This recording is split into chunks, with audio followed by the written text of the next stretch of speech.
Welcome to the Africa 2100 podcast, the show where we explore the future of business, innovation, and entrepreneurship on the continent. Join us as we dive into real stories, expert insights, and practical strategies to help you build, scale, and succeed. Whether you're a founder, investor, or changemaker, this is your go-to space for ideas that shape the next generation of African businesses. Let's get started.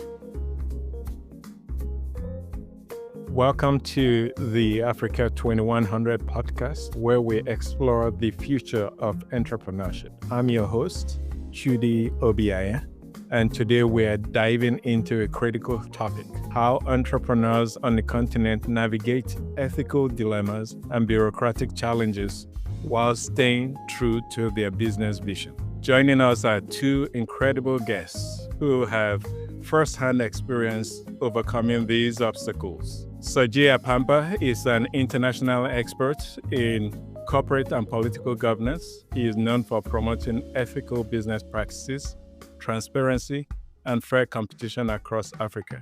He is also a serial entrepreneur. He co-founded the Integrity Organization in 1999 and the Convention on Business Integrity in 1997. He is globally recognized for his governance expertise and served as senior advisor to the United Nations Global Compact Working Group on Anti-Corruption in 2009. Our second guest, Igbuan Okaisobor, is a civil engineer and entrepreneur.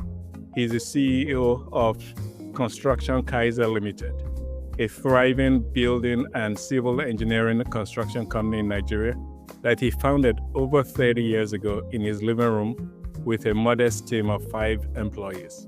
Igbuan is a staunch advocate for ethical business practices, consistently demonstrating that it is possible to operate with integrity in the construction industry. His dedication to integrity was recently recognized when he was selected and honored as a model of integrity by Luxterra in collaboration with the MacArthur Foundation, one of the world's largest independent foundations. Welcome to both of you.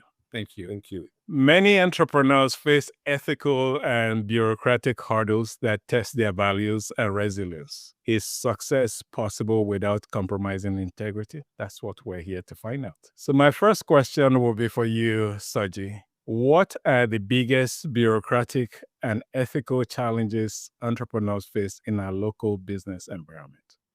Thanks a lot, Trudy. I mean, the first thing most entrepreneurs would tell you is that the government doesn't really care very much how you make your money. Nobody really is concerned, except you do something really terrible and out of the ordinary. Nobody's going to come and ask you how you made money. Then somebody says, try and be ethical, do this way, take on this extra burden. They say, what are you talking about? It doesn't make any sense. That's number one. Number two, those who are your customers, your clients, are expecting you to cut corners. They tell you they're looking for a lawyer that knows the judge. They tell you they're looking for an accountant that knows them in the tax office. They're looking for an engineer that knows them in development control. Then what's this anti-corruption thing that you're trying to tell us? What's this ethical journey that you're trying to get us to go on? It doesn't make any sense. Then third, you then decide to take all of this upon yourself by yourself. And people look at you, they marvel, they say, bravo, yeah, we've done well, oh, bros. But that's not what's going to put food on your table, oh.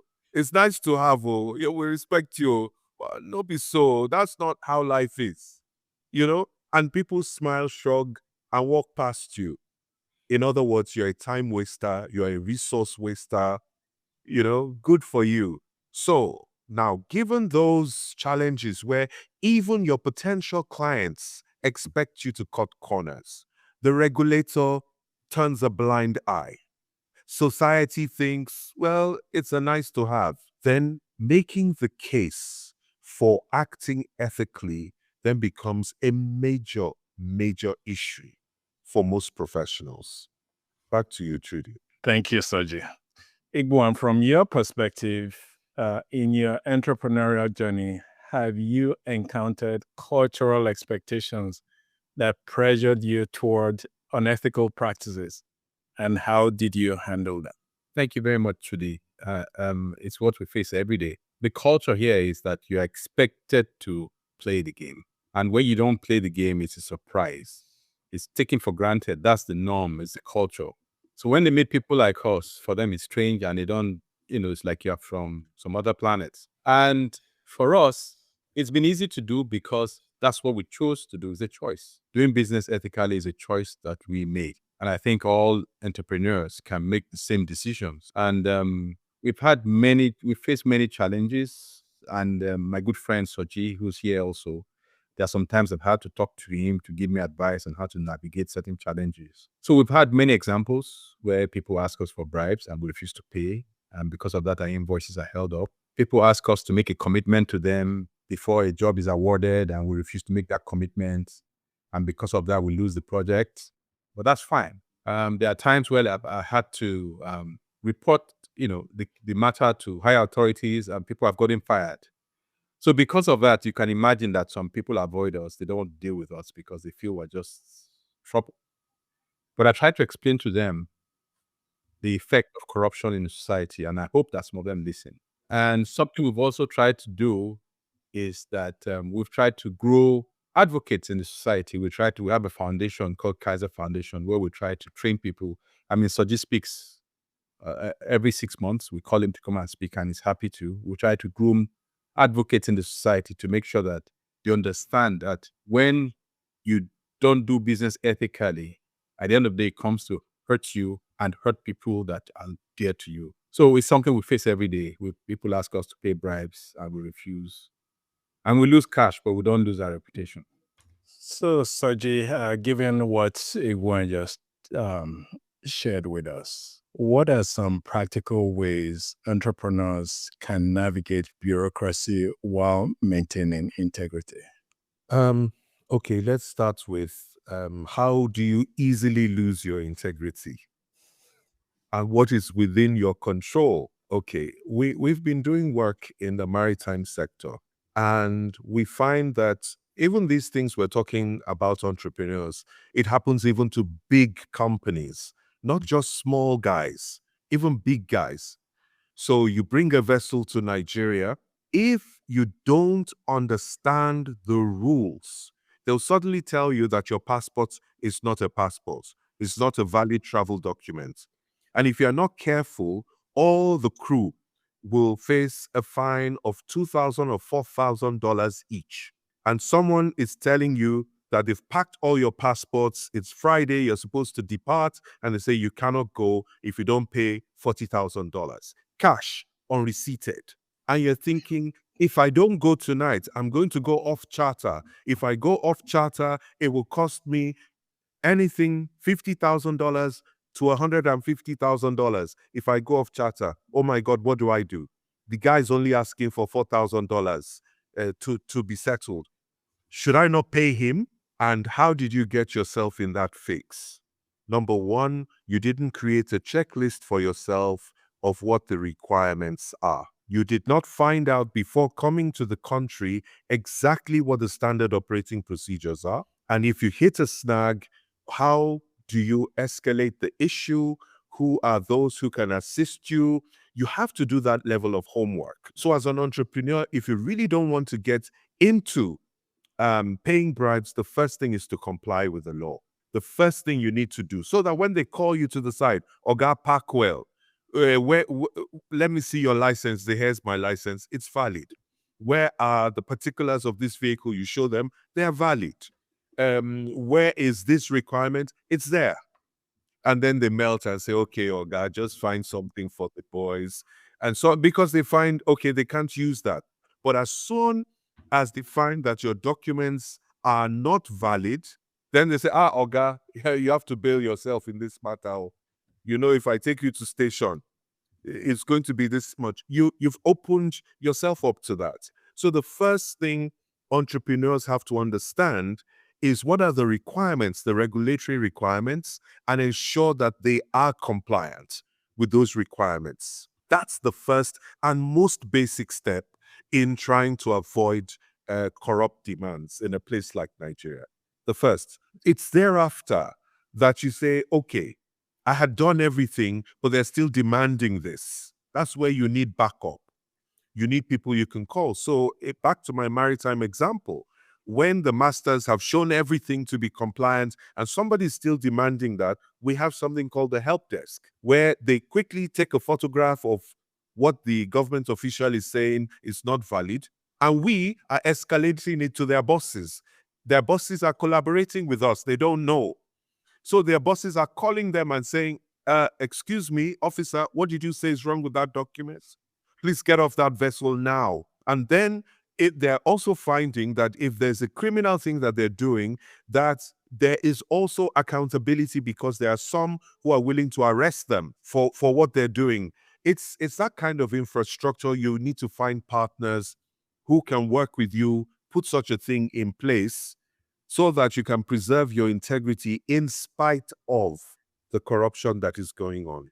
It's really insightful. Igbuan, have you ever had to find innovative ways to work around regulatory constraints? What strategies worked for you?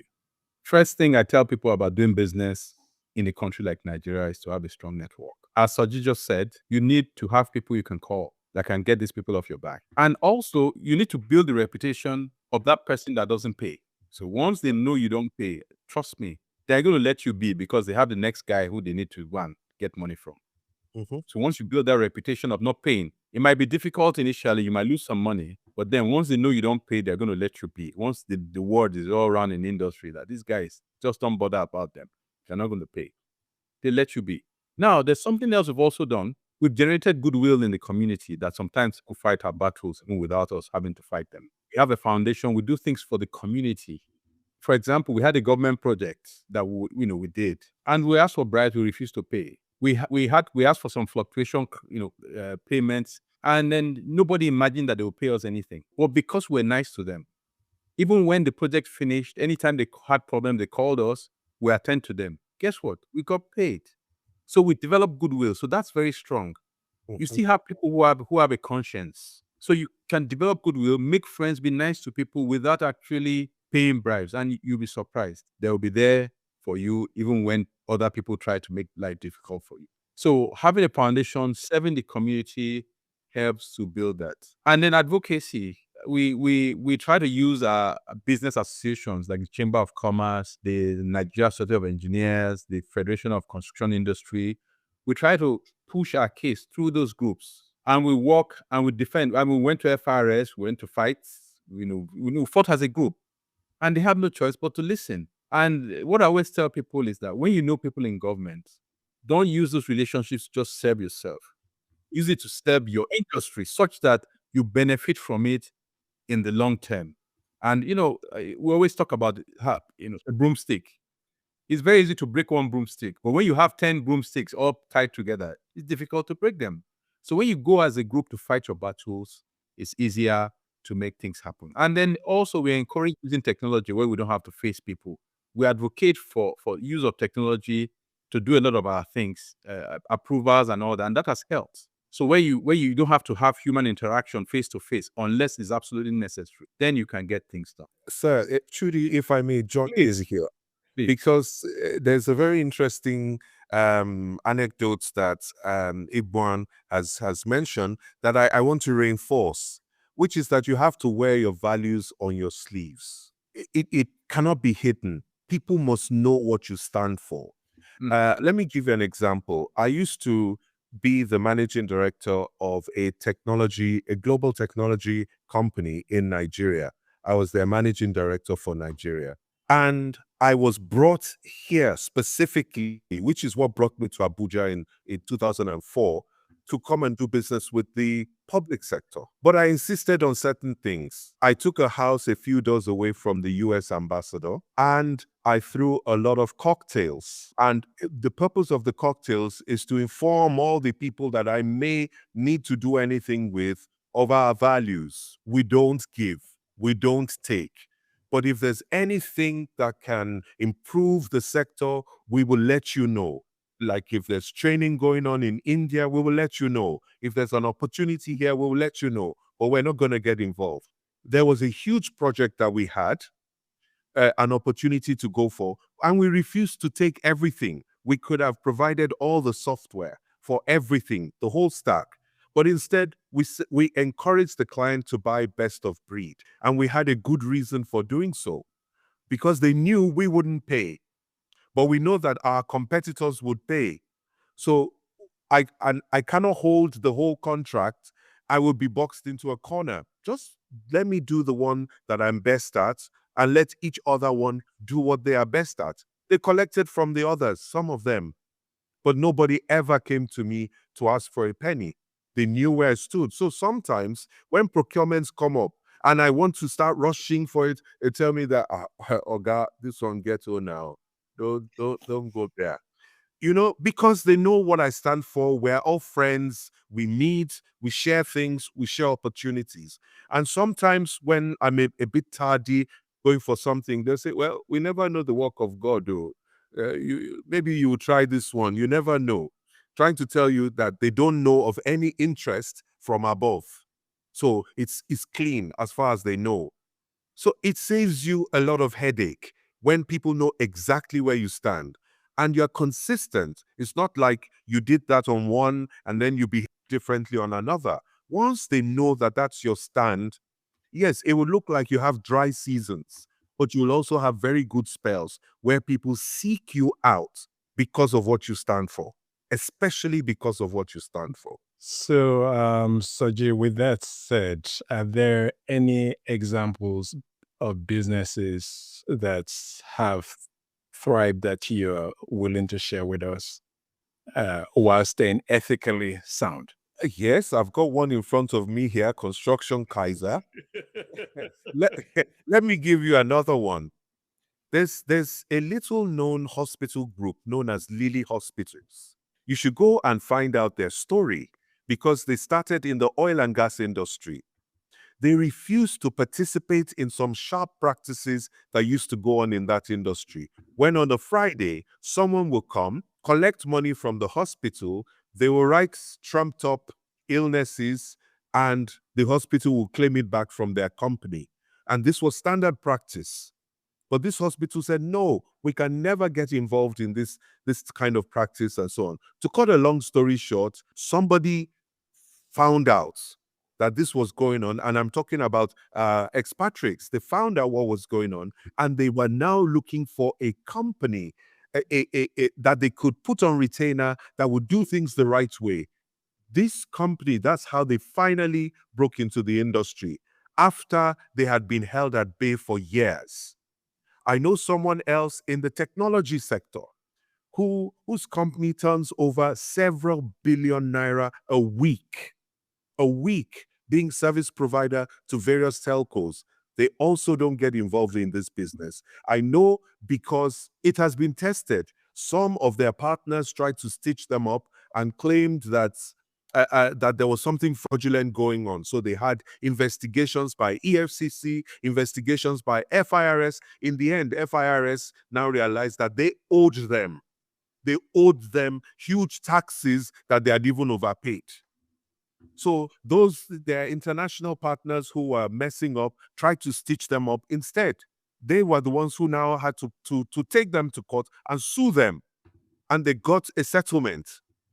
They got a good settlement out of it. You don't come and slander people in Nigeria just because you tried to do shady business and they didn't allow you to go. So I'm telling you that there are a good number of companies like that, and they're not like 1 year old, 2 year old. It's with a track record, a good track record over time.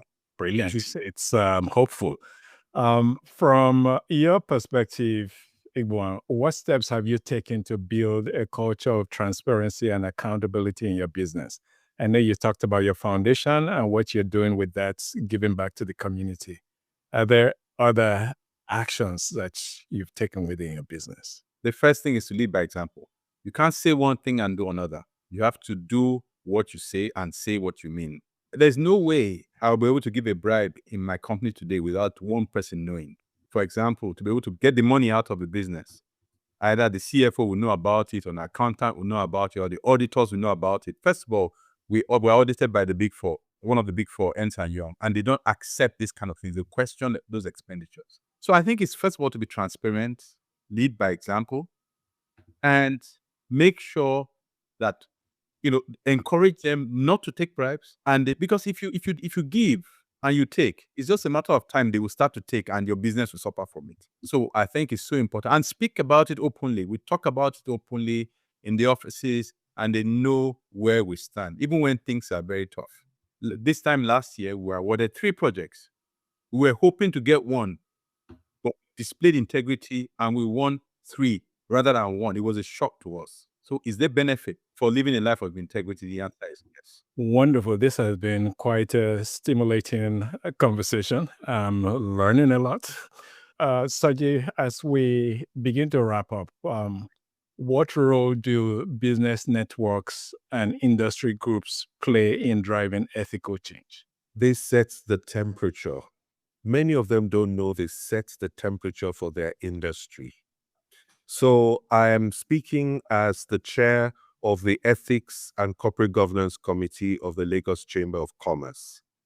And the Lagos Chamber of Commerce, I can tell you, is now taking a leading role in trying to set the ethical temperature for how a company behaves in Nigeria. And they are adopting the new FRC corporate governance guidelines for their membership, so that if they go on a trade mission anywhere, they can tell you that those who are in the delegation, there is a minimum standard of behavior that is expected of them that they can almost guarantee. It's the beginning of change and setting the standard. So that is the role of the industry bodies, of the professional bodies, is to set the standard. It is to monitor compliance, and is also to put in place incentives for behavior modification. Because if you are suspended, you are not allowed to go on a trade mission and something else because of your behavior, you will have to work out which one is more important for your long-term growth. Conforming to what is required or behaving as an outlier. And you will soon have to separate from the rest of the group. Now, if we had more groups doing that, Nigeria will soon turn a corner. And very quickly, if I might add, the work that has been going on with government, business, and civil society in the maritime sector today globally is called the Nigerian miracle. Nigeria is no longer a problem for vessels that are coming into Nigeria to do their business, whether they're oil tankers, they're bulk carriers, or they're container vessels. Nigeria is now the example of how to do things correctly. You will not believe it, but there is great evidence of that globally. So it is possible, is what I'm trying to tell you. And I'm very glad that you have this as your subject for this podcast. Wonderful. The last question is for you, Igbuan. Have you ever engaged in advocacy efforts to improve the business environment, and what impact did it have? So we talked about thank you again, Judy. We talked about the foundation and what we do for the younger ones. I've had to go and speak to government officials, to a ministry, to tell them why it was important to run ethically. So I speak out in public. I post on LinkedIn. I share my story. And like Soji said, once they know that's how we play, they don't bother us. So we do that. At any opportunity to speak publicly, we declare our stance. We've signed up to agreements, global agreements, saying that we will not do this. So the thing is that if we play one time and don't play the other time and come out to speak, someone can just raise up their hand and say, look, you know what? I gave you a bribe of so amount on so day, or you paid this bribe on so day. But to come out confidently and speak, you have to be clean. So by going around speaking about this, I believe we have some converts. And people who worked in this company, even who have left, they've been converted. So I think that's the way to go about it, and you continue to grow. Thank you, Judy. Wonderful. Thank you both. We've covered some very powerful insights today. Your reputation and integrity are priceless, as Igbuan said. And Soji followed on by reminding us to always wear your values on your sleeve. And he also mentioned, do your homework. I really love that, Soji, because we have more control than we believe we do. By doing your homework, you have the information, you understand the rules, you understand the requirements and the playing field, and you can push back. There was also the mention of transparency. Be transparent. Lead by example. Those entrepreneurs out there, don't feel helpless. You cast a long shadow. So as you play and as you wear it on your sleeves, so folks know whether to engage you for these nefarious practices or otherwise. And I love the closeout Soji had for industry groups. Yes, it was shared that the government fails to provide any regulatory policies as well as monitoring, but the industry groups can step into that gap and set the standards and monitor the actors within their industry space. So thank you both for such valuable insights. If you face similar challenges in your entrepreneurial journey, for those listening to this, share this episode with others who might benefit. Don't forget to subscribe for more real-world insights on building ethical and resilient businesses. See you next time.